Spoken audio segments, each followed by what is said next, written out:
اعوذ باللہ من الشیطان الرجیم بسم اللہ الرحمن الرحیم۔ اب لڑی آ گئی دوسری عبادت والی، عبادت میں صوم۔ جہاں تک نماز کا ذکر ہے تو وہ تو مکی صورتوں میں اس کا بے تحاشا مرتبہ ذکر موجود ہے، لیکن یہاں جو ہے معاملہ صوم، اس سے پہلے مکی دور میں صوم کا کہیں کوئی تذکرہ ہی نہیں، نہ عربوں میں اس کا رواج تھا۔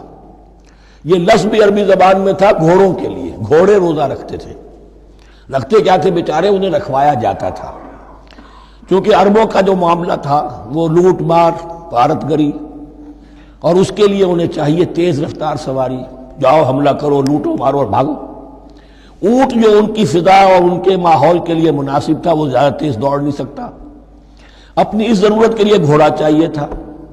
گھوڑے میں عرب کا سخت موسم برداشت کرنے کی عادت نہیں، نازک جانور ہے، وہ پیاسا تو نہیں رہ سکتا 7 دن تک جیسے کہ اونٹ رہ سکتا ہے، بھوکا نہیں رہ سکتا، وہ لو کے تھپیڑے نہیں برداشت کر سکتا، لہذا عرب اس کو رکھواتے تھے روزہ۔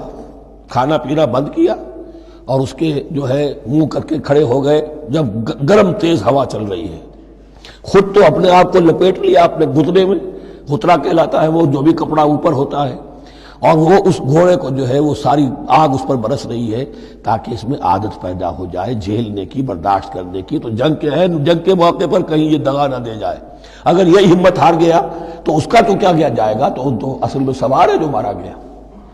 یہ روزہ ان کے ہاتھ تھا، لیکن جب حضور آئے مدینے میں تو یہاں یہود میں روزے کا رواج تھا۔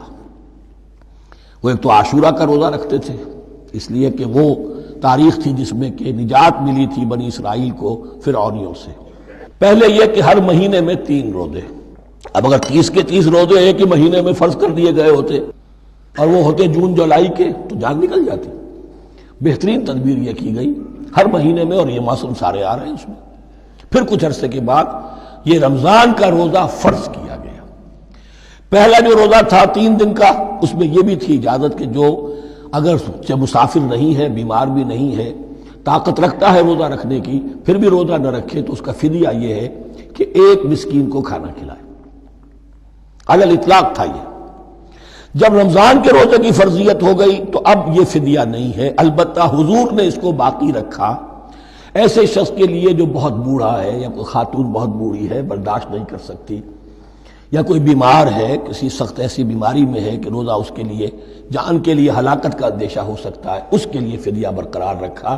عام طور پر صحت مند شخص جو مسافر بھی نہ ہو اس کے لیے یہ رعایت ختم ہو گئی۔ یہ ہے ان آیات کی تعبیر جس پر میں پہنچا ہوں، اور بہت پہلے پہنچ گیا تھا، لیکن چونکہ اکثر مفسرین نے یہ بات نہیں لکھی ہے تو میں جھجکتا رہا، لیکن بعد میں مجھے معلوم ہوا کہ مولانا انور شاہ کاشمیری رحمۃ اللہ علیہ کی رائے یہی ہے، تو مجھے اعتماد ہو گیا۔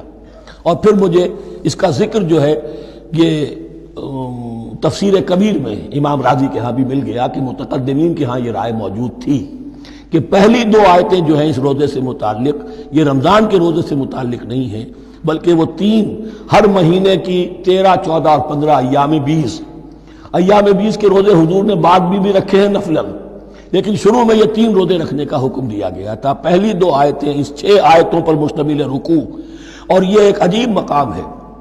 قرآن مجید کے احکام بہت دفعہ ہے، نماز کے احکام قرآن میں بہت دفعہ ہیں، کہیں وضو کا ہے، کہیں تیمم کا ہے، کہیں اور نماز خوف کا ہے، مختلف جگہوں پر، لیکن صوم کی عبادت پر یہ 6 آیات کامل ہیں، مکمل ہیں، اس کی حکمت، اس کی غرض و غایت، اس کے احکام سب کے سب اس میں آ گئے۔ اب پہلی 2 آیتیں کون سی ہیں؟ یا ایھا الذین آمنوا کتب علیکم الصیام کما کتب علی الذین من قبلکم لعلکم تتقون، اے ایمان والو تم پر بھی فرض کیا گیا روزہ رکھنا جیسے کہ فرض کیا گیا تھا تم سے پہلوں پر، تاکہ تمہارے اندر تقوی پیدا ہو جائے۔ وہ جنگ کے لیے کرواتے تھے گھوڑوں کو تیار، تمہیں تقوی کے لیے اپنے آپ کو تیار کرنا ہے، بھوک کو قابو میں رکھ سکو، شہوت کو قابو میں رکھ سکو، پیاس کو برداشت کر سکو۔ اللہ کی راہ میں جنگ کے لیے تمہیں نکلنا ہوگا، اس میں بھوک بھی آئے گی، پیاس بھی آئے گی، اپنے آپ کو تیار کرو جہاد کے لیے۔ اور یہ بات واضح ہو جائے گی، اگلے رکوع سے قتال کی بحث شروع ہو جائے گی۔ روزے کی یہ گفتگو ہو رہی ہے تمہیداً قتال کے لیے، جیسے گھوڑوں کو تیار کیا جاتا تھا، صوم رکھوایا جاتا تھا قتال کے لیے۔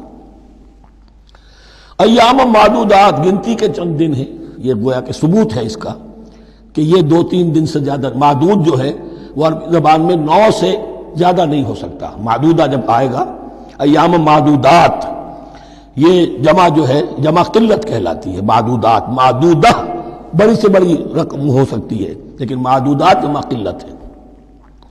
گنتی کے چند روز ہیں. فمن کان منکم مریضا، ان میں بھی یہ رعایت ہے کہ جو تم میں سے بیمار ہو، او علی سفر، یا سفر پر ہو، فعدۃ من ایام اخر، تو وہ تعداد پوری کر لے دوسرے دنوں میں.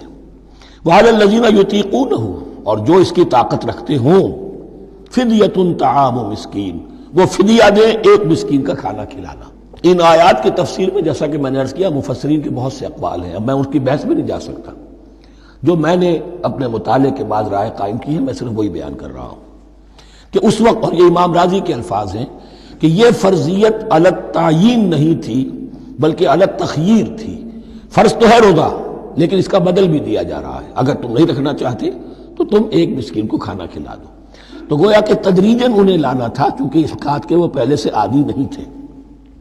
فمن تطوع خیرا فهو خیر اللہ، اور جو اپنی جی سے، اپنی مرضی سے خیر کرنا چاہے تو اس کے لیے خیر ہے. روزہ بھی رکھے اور مسکین کو کھانا بھی کھلائے، دونوں کام کرے، تو اس میں کوئی رکاوٹ تو نہیں، اس کے لیے بہتر ہوگا. وَأَن تَصُومُوا، اور دیکھو اگر روزہ رکھو، خیر لکم ان کنتم تعلمون، یہ تمہارے لیے بہتر ہے اگر تم جانو.